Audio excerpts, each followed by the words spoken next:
Hello friends, आज की ताज़ा खबर में आप सबों की स्वागत है। झारखंड की तमाम छोटी बड़ी खबरें आपको इस वीडियो में देखने को मिलेगी। EPFO ने शुरू की व्हाट्सएप हेल्पलाइन सर्विस। अब सभी तरह की समस्याओं का समाधान फोन पर ही मिल जाएगा। कोई भी सब्सक्राइबर जो कि व्हाट्सएप चलाते हैं वो इस सर्विस से जुड़ी किसी तरह की पूछताछ के लिए या शिकायत दर्ज करने के लिए इस हेल्पलाइन का यूज कर सकेंगे। सभी रीजन ऑफिस के व्हाट्सएप हेल्पलाइन नंबर EPFO की आधिकारिक वेबसाइट के होम पेज पर उपलब्ध है। इसी के साथ अगली बड़ी खबर, रिम्स में मरीजों को अब रोज 105 रुपये का भोजन, 145 नई नियुक्तियां होगी। 2 महत्वपूर्ण निर्णय बुधवार को रिम्स शासी परिषद की 49वीं बैठक में लिए गए। समय सीमा के भीतर 370 नर्सों की नियुक्ति की जाएगी। Rajendra institute of medical science में भर्ती मरीजों को अब प्रतिदिन 94.83 रुपये की जगह 150 रुपये का भोजन दिया जाएगा। इसी के साथ अगली बड़ी खबर, एक खाकी ने उतारा दूसरे खाकी का रंग। PSI ने आरक्षी की लात घूंसों से कर दी पिटाई।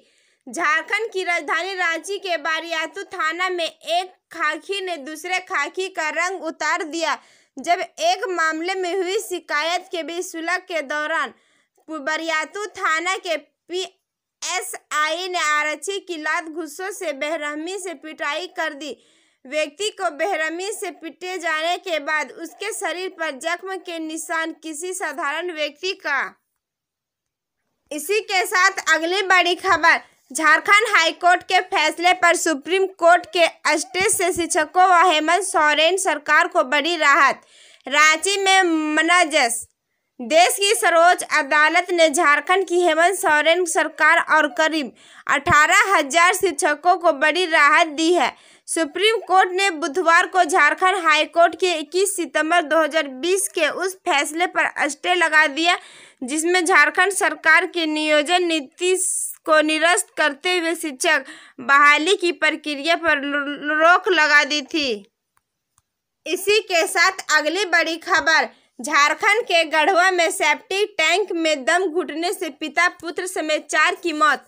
आक्रोशित लोगों ने सड़क जाम किया। झारखंड के गढ़वा जिले में कल बुधवार को सेप्टिक टैंक में दम घुटने से 4 लोगों की मौत हो गई।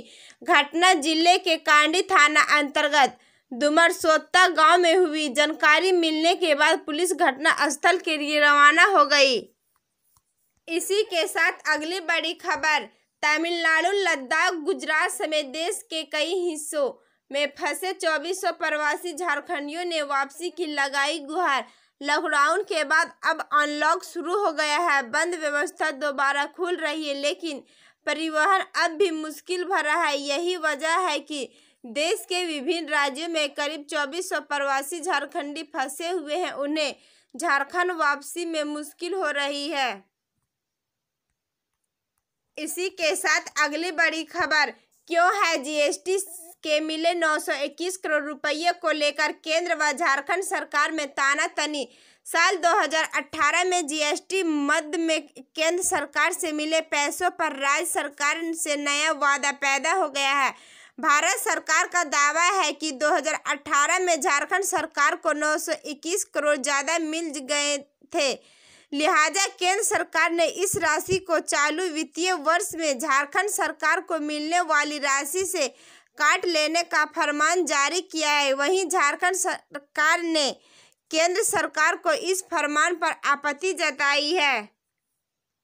इसी के साथ अगली बड़ी खबर, कृषि कानून की दी जानकारी।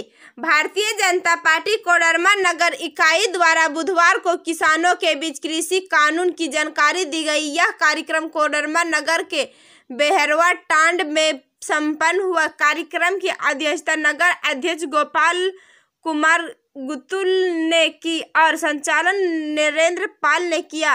किसान चौपाल के बारे में बताते हुए भारतीय जनता पार्टी कोडरमा के जिला अध्यक्ष नीतीश चंद्रवंशी ने कहा कि यह बिल किसानों के लिए वरदान साबित होगा। इसी के साथ अगली बड़ी खबर, बेरमो में बोले CM हेमंत सोरेन, केंद्र सरकार का मोहताज नहीं है झारखंड। बेरमो विधानसभा उपचुनाव में यूपीए महागठबंधन प्रत्याशी कुमार जयमंगल के पक्ष में बुधवार को जैन मोड़ फेडरल अस्पताल के सामने मैदान में चुनावी सभा हुई। सभा में सीएम हेमंत सोरेन के अलावा झारखंड सरकार के कई मंत्री, विधायक या पूर्व मंत्री उपस्थित हुए। सभा को संबोधित करते हुए सीएम हेमंत सोरेन ने कहा कि झारखंड में पूर्ववर्ती भाजपा सरकार ने जो व्यवस्था में गड़बड़ी फैलाई, उस गड़बड़ी को दुरुस्त कर सूबे में विकास की लंबी लकीर खींचने की तैयारी महागठबंधन कर रहा है। इसी के साथ अगली बड़ी खबर, भाजपा प्रदेश अध्यक्ष का सीएम पर हमला, कहा झारखंड के दूसरे मधु कोड़ा साबित होंगे हेमंत सोरेन। झारखंड में खाली हुई 2 विधानसभा सीटों पर 3 नंबर का वोट डाले जाएंगे। उपचुनाव में नामांकन के साथ ही बयानबाजी का दौर भी शुरू हो गया है। भाजपा के प्रदेश अध्यक्ष दीपक प्रकाश ने कहा, पिछले 10 माह से प्रदेश में विकास का पहिया रुक गया है। यहाँ कोयला, बालू, लोहा और पत्थर की तस्करी उफान पर है। हत्या, बलात्कार की घटना हर दिन घट रही है। पिछले 10 महीनों में 1100 बलात्कार की घटनाएं हुई। यह बात उन्हें बालूट से नामांकन के बाद जनसभा को संबोधित करते हुए कही। भाजपा ने बेरमो से योगेश्वर महतो को अपना उम्मीदवार बनाया। इसी के साथ अगली बड़ी खबर, 20 अक्टूबर से 30 नवंबर तक झारखंड से चलेगी 9 स्पेशल ट्रेनें। पूरी लिस्ट यहाँ है। रेलवे बोर्ड के द्वारा आगामी 20 अक्टूबर से लेकर 30 नवंबर तक झारखंड से 9 ट्रेनें को स्पेशल ट्रेन के रूप में चलाने की मंजूरी दी है। इस संबंध में रेलवे बोर्ड संबंधित ट्रेनों से ताल्लुक रखने वाले रेलवे जोन व रेल मंडल को मंगलवार को इस संबंध में पत्र भेजा है। इसी के साथ अगली बड़ी खबर, एक महिला सहित 3 नाबालिग बच्चों को जलाकर मारने के मामले में झारखंड हाई कोर्ट ने सीआईडी जांच के आदेश दिए। कोर्ट ने एसपी से पूछा, आरोपी की गिरफ्तारी अब तक क्यों नहीं? संतोषप्रद जवाब नहीं मिलने पर डीजीपी को किया तलब। महिला के पिता ने हाई कोर्ट में याचिका दायर कर जांच करने वाले पुलिस अधिकारियों पर आरोप लगाया था। इसी के साथ अगली बड़ी खबर, उत्तर प्रदेश में 31,277 सहायक शिक्षकों की होगी नियुक्ति। पहली सूची जारी। उत्तर प्रदेश वैसे शिक्षक विभाग के तहत सरकार सहायक अध्यापक के रिक्त 69,000 पदों पर योग्यता और आरक्षण के आधार पर 31,000 पदों की नियुक्तियां करने जा रही है। आधिकारिक प्रवक्ता ने सोमवार को उत्तर प्रदेश सूचना विभाग द्वारा जारी एक विज्ञप्ति में यह जानकारी दी। प्रवक्ता ने कहा कि 14 और 15 अक्टूबर को जिलों में काउंसलिंग की जाएगी और 16 अक्टूबर को नियुक्ति पत्र जारी किए जाएंगे। चयन और नियुक्ति सर्वोच्च न्यायालय में पारित अंतिम आदेश अधीन होगी।